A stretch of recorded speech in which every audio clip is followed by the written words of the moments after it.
तो 11 विपक्षी दल इस बिल के लगातार विरोध में हैं और वो अपनी आवाज बुलंद कर रहे हैं। असदुद्दीन ओवैसी भी उनमें से एक है। मधुरेंद्र, वही सवाल मैं आपसे फिर से पूछना चाहूंगा कि पिछले कार्यकाल के दरमियान भी लोकसभा से तो ये बिल पास हो गया था, राज्यसभा में जाकर अटक गया था। इस कार्यकाल में क्या तस्वीर इतनी बदली है कि राज्यसभा से ये बिल पास करा सके सरकार?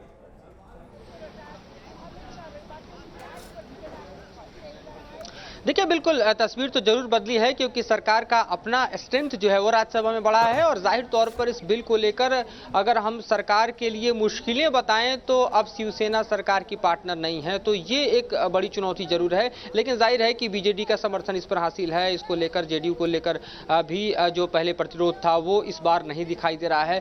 तो सरकार के लिए अब देखना है कि वो साउथ में किस तरह से अपने लिए डीएमके या फिर हम एआईडीएमके की बात करें तो निश्चित तौर पर एआईडीएमके का थोड़ा समर्थन झुकाव इस बिल को लेकर है, डीएमके का नहीं है। तो एक अलग तरह की स्थितियां साउथ में भी दिखाई दे रही हैं। नॉर्थ ईस्ट में देखा जाए तो सरकार ने वहां अपने ही राज्य सरकारों को समझाना पड़ा, क्योंकि उसकी अपनी सरकारें जो हैं वो इस बिल को देखा जाए तो हाथों हाथ नहीं ले पा रही थी, चाहे हम असम की बात करें, अन्य राज्यों की बात करें। तो ये स्पष्ट तौर पर राज्यसभा में एक चुनौती भरा सरकार के लिए जरूर रहेगा। लेकिन सरकार चूंकि आश्वस्त है, इसीलिए लोकसभा में इस बिल को लेकर आई है। और इस बिल को पेश करने के बाद हम ये देख रहे हैं कि किस तरह से गर्मा गर्मी जो है सरकार और विपक्ष के बीच में दिखाई दे रही है। हालांकि लोकसभा में पैसेज आसान है, सरकार इस बिल को आसानी से पास करा लेगी, लेकिन राज्यसभा में किस तरह से नंबर गेम को अपने पक्ष में सरकार कर पाएगी, एक चुनौती अभी भी है। और देखना होगा समझने की बात है कि शिवसेना का इस पूरे मामले पर क्या स्टैंड है, क्योंकि शिवसेना पहले तो सरकार के साथ थी, जैसा जिक्र आपने भी किया।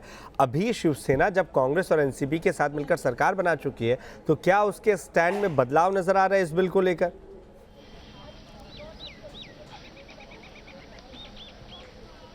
देखिए, बिल्कुल न सिर्फ बदलाव नजर आ रहा है, लेकिन ये भी देखा जा रहा है कि शिवसेना जो है इस बिल को लेकर थोड़ी फंसी भी है। कमोबेश वो देखें तो पशुपेश में भी है, क्योंकि उसको ये समझ नहीं आ रहा है कि पुरजोर तरीके से समर्थन किया जाए या इसके विरोध में लिया जाए। लिहाजा शिवसेना जो है हमने देखा कि किस तरह से वो पहले अचानक इस बिल के पक्ष में आई और फिर उसके बाद उसने यू टर्न ले लिया। तो ये शिवसेना को तय करना है कि वो किस तरह से इस बिल पर अपनी स्थिति को स्पष्ट करेगी, क्योंकि शिवसेना के लिए न सिर्फ इस बिल पर अपने आप को ये साबित करना होगा कि वो अपने पुराने एजेंडे के साथ खड़ी है, जो कि हिंदुवादी एजेंडा है, या फिर यूं कहें कि जिसकी बात तो शिवसेना शुरू से करती रही है कि हिंदू शरणार्थी जो किसी भी देश से भारत में आए हैं उनको नागरिकता यहाँ की दी जानी चाहिए। तो एक बड़ा उलटफेर शिवसेना के हम कहें कि स्टैंड में दिखाई देगा अगर शिवसेना इस बिल के विरोध में जाती है। लेकिन ये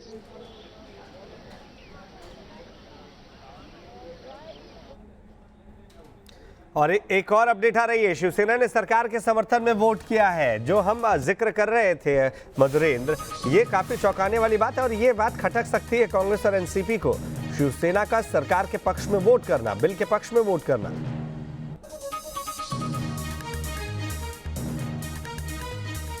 बिल्कुल सही कहा आपने। इसीलिए जो कि शिवसेना का एक समूचा स्पष्ट अपने आप को करने की स्थिति है, उसमें हमने देखा कि पिछले 2 से 3 दिनों में कई तरह के टर्न आए। पहले शिवसेना इसके विरोध में जाकर ये बातें कह रही थी कि इस बिल में ये बदलाव होने चाहिए, और अचानक फिर शिवसेना ने यू टर्न किया और आज वोट कर दिया।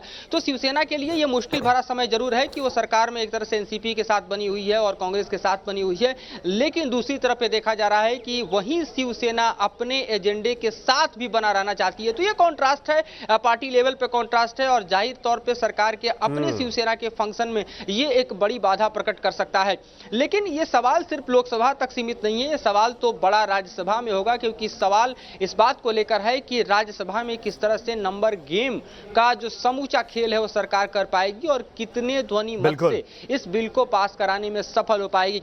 इसके लिए क्या तर्क सरकार की तरफ से लोकसभा में दिए जाते हैं, जाहिर तौर पर वो देखना दिलचस्प होगा। जिस तरह अमित शाह ने कहा कि जो सवाल खड़े किए जाएंगे उन हर सवालों का चुन चुन कर जवाब दिया जाएगा, तो सरकार का आक्रामक विपक्ष रुख इस बिल पर देखा जाएगा। विपक्ष बैठकर सुने, ये अमित शाह ने आज साफ साफ कहा है सदन में। आप मधुरेंद्र हमारे साथ लगातार बने रहे। अमित शाह ने जो कुछ कहा है उसमें से अहम बातें हम आप तक पहुंचा भी रहे।